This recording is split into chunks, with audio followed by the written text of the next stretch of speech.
Сум дүүргийн иргэдийн төлөөлөгчдийн хурлын сонгуул өнөөдөр орон даяар явагдаж байна.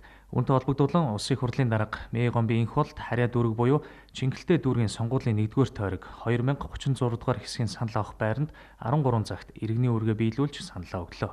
Улсын хэмжээнд сонгуульд оролцох сонгуулийн насны нийт иргэдтэй хандаж хэлэхэд өмнөх орон нутгийн сонгуулийн эрсцийг харах юм бол өнөөдрийн сонгуулийн явц байдлыг бас харах юм бол ер нь нийт дүнгээр сонгуулийн эрс бас хөрөхгүй байж болзошгүй ийм тал бол ажиглагдаж байна. Тийм учраас бол иргэд олон түмэн сонгуулийнхаа ажилд бол идэвхтэй оролцож сонгуулийн байрандаа ирж саналаа өгөхийг би уриалж байна. Орон нутгийн өөрөө удирдах ёсны байгууллага бол 4 жилийн хугацаанд тухайн орон нутгийн хөгжлийн асуудал, тухайн орон нутгийн өмнө тулгамдж байгаа хүндрэл бэрхшээл юу байна вэ? Тэр бүх асуудлуудыг дээд чатныхаа байгууллагуудад хүргэдэг.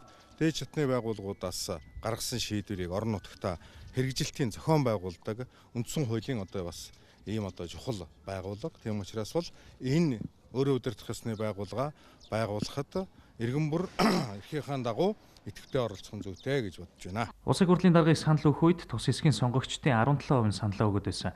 Чингэлтэй дүүргийн сонгуулийн 1-р тойрог 2036 дугаар хэсгийн санал авах байранд нийт 2806 сонгогч санал өгөхөөс 346 сонгогч төр асалт хийлгэж албан ёсоор тус хороонд 2460 сонгогч саналаа өгөх ёстой гэж Чингэлтэй дүүргийн сонгуулийн 1-р тойрог 2036 дугаар хэсгийн зохицуулагч мөнх амгалан хэллээ. Оройн 22 цаг хүртэл үргэлжлэх энэхүү санал хураалтаар 21 аймгийн 1613 баг, нийслэлийн 9 дүүргийн 152 хорооноос 7282 төлөөлөгчийг сонгох юм а.